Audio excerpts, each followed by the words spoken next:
Band Cidade, a entrevista deste sábado está de volta, hoje conversando com a delegada Linda Gláucia, que é titular da Delegacia Especializada na Proteção à Criança e ao Adolescente. Delegada, no bloco anterior nós vimos aquela reportagem que a mãe conseguiu resgatar graças à atuação da polícia eficaz. Agora, levou quanto tempo como é feito esse trabalho nas primeiras 24 horas? Geralmente, é isso que a gente tem que informar para a população, é que ao identificar que seu filho, você perdeu, saiu do seu campo de visão, você já pode ir até uma delegacia e fazer o registro desse desaparecimento. Não existe prazo de 24 horas, não existe. E também o êxito do trabalho realizado agora foi também em parceria com a imprensa, que se sensibilizou e mostrou com muita responsabilidade o trabalho, ao ponto de, poucas horas depois, a gente conseguiu localizar as crianças lá no Manaquiri, através de denúncias, né, que foram feitas, elas não teriam assistido ao vídeo. Os casos de sequestro em Manaus são comuns?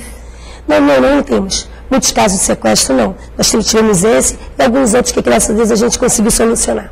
Além da Sara Juana, como a senhora comentou da última vez, tem mais 3 que ainda não foram solucionados em Manaus? Infelizmente nós temos, né?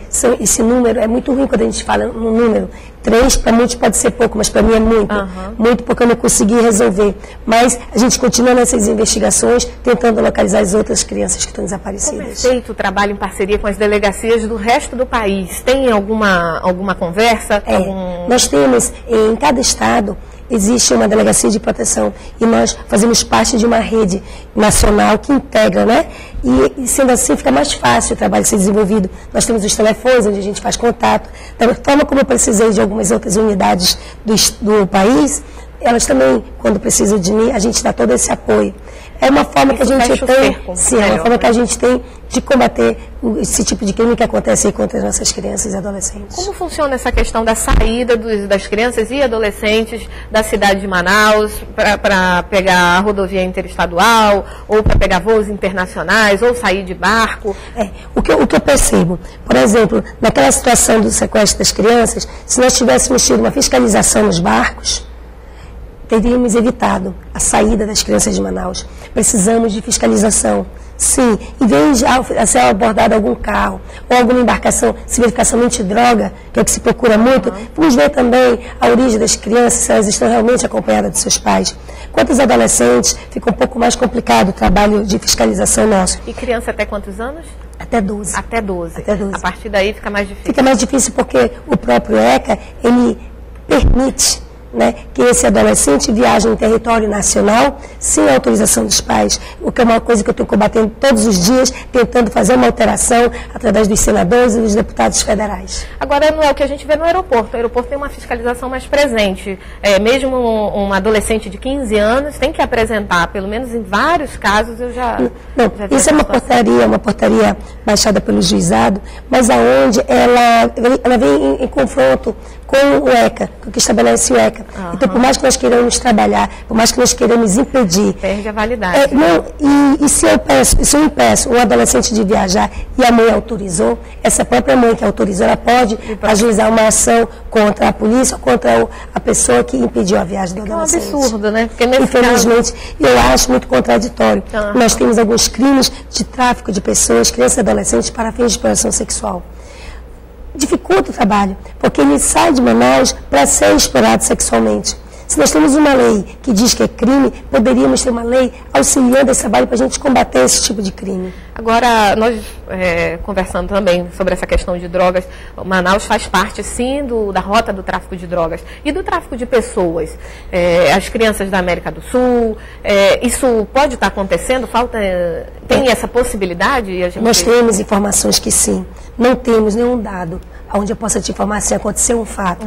Eu não tenho. Eu tenho até o tráfico interno no próprio estado, onde a gente conseguiu localizar. Mas saindo do estado já passa a ser atribuição da Polícia Federal. Mas nós estamos também fazendo um trabalho agora, se Deus quiser vai dar tudo certo, no próprio interior. Porque acontece da saída do adolescente do interior, de vários interiores, né, de vários municípios, e acaba sendo tratado como uma forma isolada, quando na realidade pode ser uma rede agindo e a polícia mesmo não tendo o conhecimento. Agora vai ser integrado e aí a gente vai conseguir combater de uma forma mais eficaz. A Guiana Francesa, inglesa, são receptores Mas já a saída do território nacional é difícil. É difícil. Porque vai ter que ter autorização dos pais ou do juiz via Polícia Federal.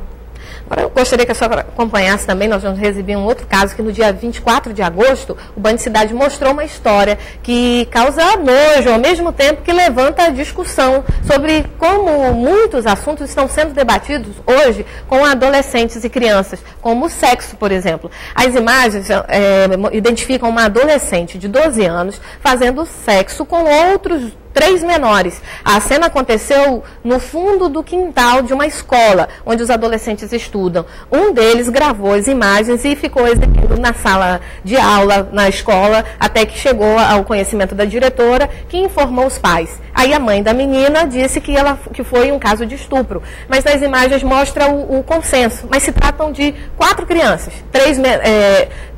alguns adolescentes e uma criança, que a menina tinha 12 anos. Já é adolescente. Já é adolescente. Então, nós vamos receber a reportagem para depois a gente comentar.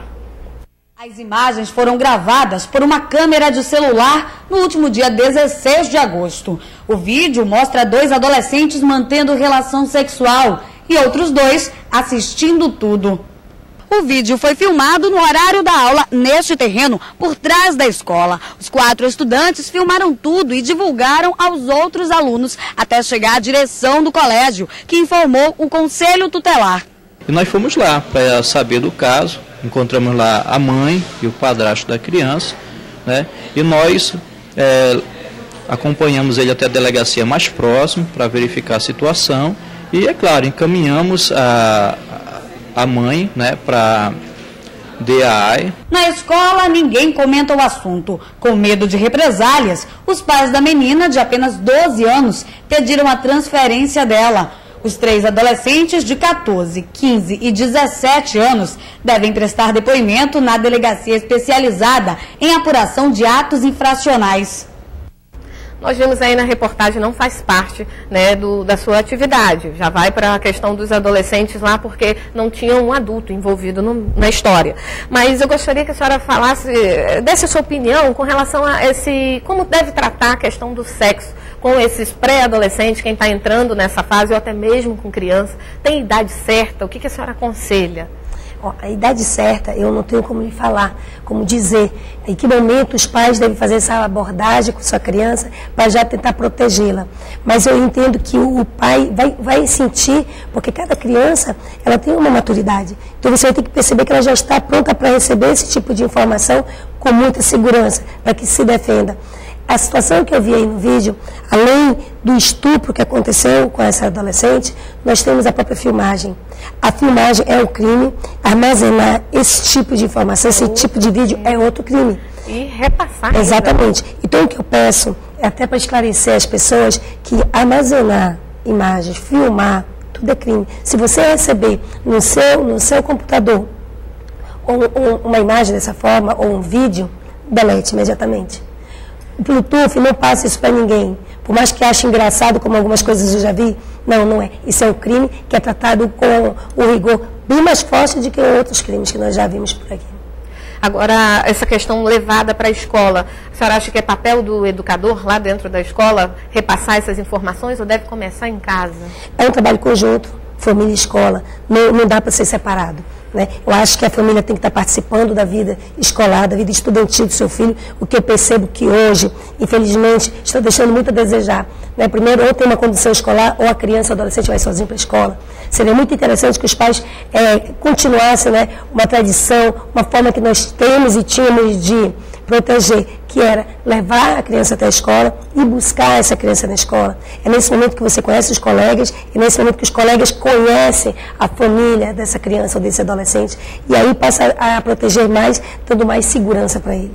E isso também, conhecer o ciclo de amizade em todas Exatamente. as atividades que o filho faz, a senhora acredita que afasta, diminui as chances? Isso, porque o que eu percebo também das reclamações que chegam até a delegacia, os pais que só vão na escola no último período letivo, no último ano, são obrigados aí já identificam um número crescente de faltas, de onde é que esse adolescente estava. Se ele tivesse feito esse trabalho, que eu tenho solicitado muito a participação maior dos pais com o seu filho, ele conseguiria identificar e com certeza não perderia o ano e não estaria envolvido com outras situações. Doutora, nós temos mais um minutinho, mas eu gostaria que a senhora deixasse suas considerações finais, alertando mesmo o objetivo dessa conversa é esclarecer que é um crime que precisa ser combatido e que tem pessoas muito competentes agindo e a favor, né, da proteção da criança e do adolescente. Eu me preocupo muito, né, com a situação que eu vejo do dia a dia, me entristece, porque a intenção que eu tenho lá na delegacia, junto com as pessoas que trabalham lá, todas comprometidas, desde eu estou aqui, mas o meu pessoal está todo trabalhando, todo tentando combater esse tipo de crime, é que essa responsabilidade não seja só de polícia, que quando chega a ser polícia, o fato já aconteceu, que em casa o pai e a mãe cuide, na escola, os professores fiquem atentos, para que não chegue mais um caso na delegacia. Ok, muito obrigada pelos esclarecimentos, pelo tempo disponível aqui para os nossos telespectadores. O Band Cidade continua de portas abertas para a sua participação. Uma boa noite. Boa noite, muito obrigada. E sempre que alguém precisar, só nos procurar que a gente tenta esclarecer mais alguma coisa. Obrigada, doutora.